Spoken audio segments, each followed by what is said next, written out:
साथ संगत जी, वीडियो शुरू करने से पहले कृपया आप मेरे चैनल को सब्सक्राइब जरूर करें और साथ में बेल आइकन को भी दबा दें ताकि मेरे नए वीडियो का नोटिफिकेशन आपको मिल जाए। और अगर वीडियो अच्छा लगे तो कृपया लाइक, कमेंट और ज्यादा से ज्यादा शेयर करें। अब देर न करते हुए आज की साखी शुरू करते हैं।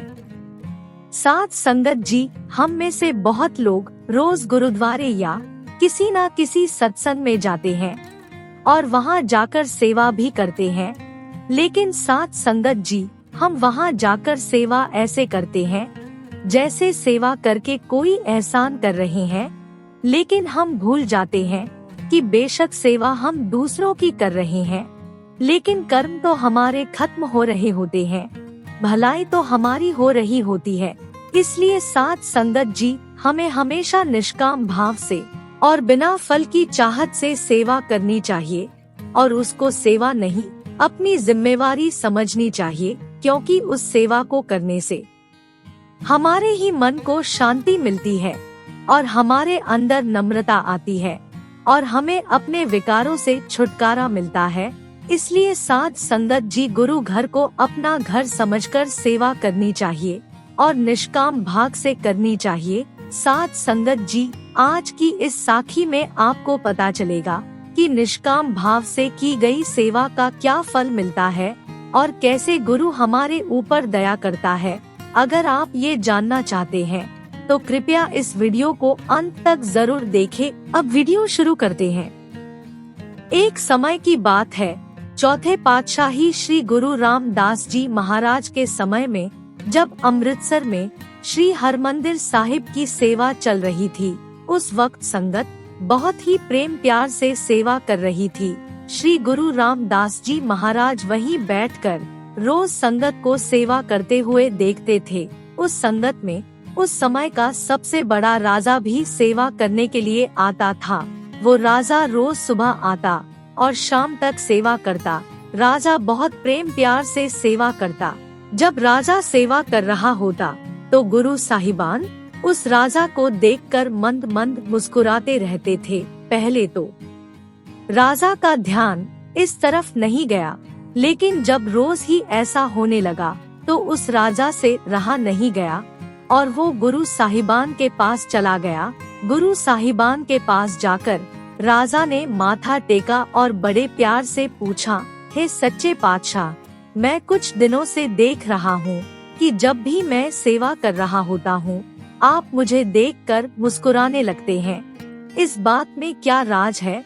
गुरु रामदास जी ने मुस्कुराते हुए बड़े प्यार से राजा की तरफ देखा और कहा, राजा, मैं तुम्हें एक छोटी सी कहानी सुनाता हूँ, उसके बाद तुम सब समझ जाओगे। बहुत समय पहले की बात है, एक दिन संगत इसी तरह से प्रेम प्यार से सेवा कर रही थी, पर उस सेवा में कुछ दिहाड़ीदार मजदूर भी थे जो रोज की दिहाड़ी पर काम करते थे और रोज काम खत्म होने पर अपनी मजदूरी ले लिया करते थे। जो संगत निष्काम भावना से सेवा करती थी, उन सारी संगत को गुरु साहिबान शाम को दर्शन देते थे और साथ में प्रसाद भी देते थे। एक दिन उस दिहाड़ीदार मजदूर ने सोचा, क्यों ना मैं भी बिना मजदूरी के आज निष्काम भाव से सेवा करूं। उस मजदूर ने ये बात अपने परिवार को बताई। उसके परिवार ने कहा, कोई बात नहीं, आप सेवा में जाओ। एक दिन हम मजदूरी नहीं लेंगे, भूखे रह लेंगे, लेकिन एक दिन सेवा को जरूर देंगे। उस समय मजदूर दिन में जो मजदूरी करके कमाता था, उसी से उसका घर चलता था। ये सारी बात बताकर गुरु साहिबान चुप हो गए। ये सुनकर राजा सोच में पड़ गया और उसने हाथ जोड़कर गुरु साहिबान से प्रार्थना की, हे सच्चे पातशाह, आपने मुझे जो कहानी सुनाई वो तो बहुत अच्छी थी, लेकिन मुझे अभी तक ये समझ में नहीं आया कि आप मुझे देखकर रोज मुस्कुराते क्यों हो, इसका क्या राज है। गुरु साहिबान ने फिर मुस्कुराते हुए उसको जवाब दिया, हे राजन, पिछले जन्म में वो मजदूर तुम थे। गुरु साहिबान की ये बात सुनकर राजा अचेत सा हो गया कि उस एक दिन की सेवा का मुझे ये फल मिला है कि इस जन्म में मुझे राजा का जन्म मिला। राजा को कुछ समझ में नहीं आ रहा था कि वो गुरु साहिबान को क्या बोले। वो हाथ जोड़कर गुरु साहिबान के चरणों में गिर गया और वाहेगुरु करने लगा। गुरु साहिबान ने कहा, राजन, सेवा का फल एक ना एक दिन जरूर मिलता है।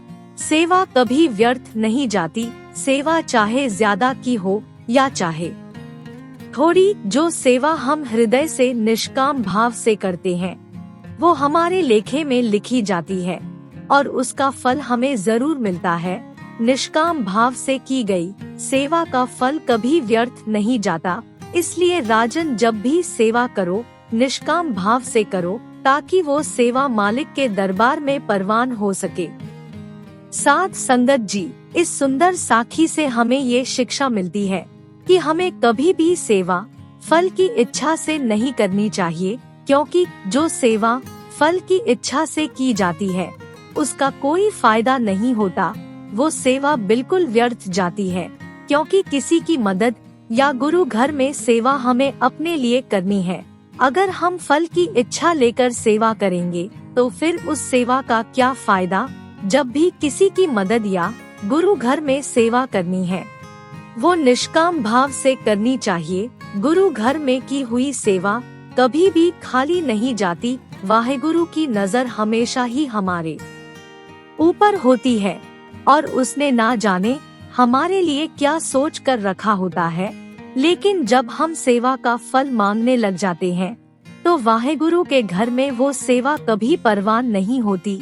इसलिए जब भी सेवा करो अपनी समझ कर करो और निष्काम भाव से करो। साथ संगत जी, हम लोग पता नहीं कितने जन्मों से इस संसार में भटक रहे हैं और ना जाने कितने दुख सह रहे हैं। अब वाहेगुरु ने हमें ये जो सुनहरा मौका दिया है, हमें इस मौके का फायदा उठाना चाहिए और जितना ज्यादा हो सके उतनी ज्यादा सेवा करनी चाहिए, ताकि हमें दोबारा इस दुनिया में ना आना पड़े।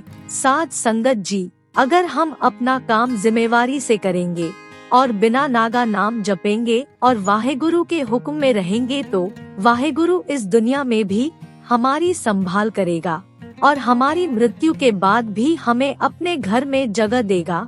वाहेगुरु जी का खालसा, वाहेगुरु जी की फतेह। साथ संगत जी, अगर आपको ये सुंदर साखी अच्छी लगी हो तो कृपया लाइक, कमेंट और ज्यादा से ज्यादा शेयर करें। आपके यार और स्नेह के लिए बहुत बहुत धन्यवाद।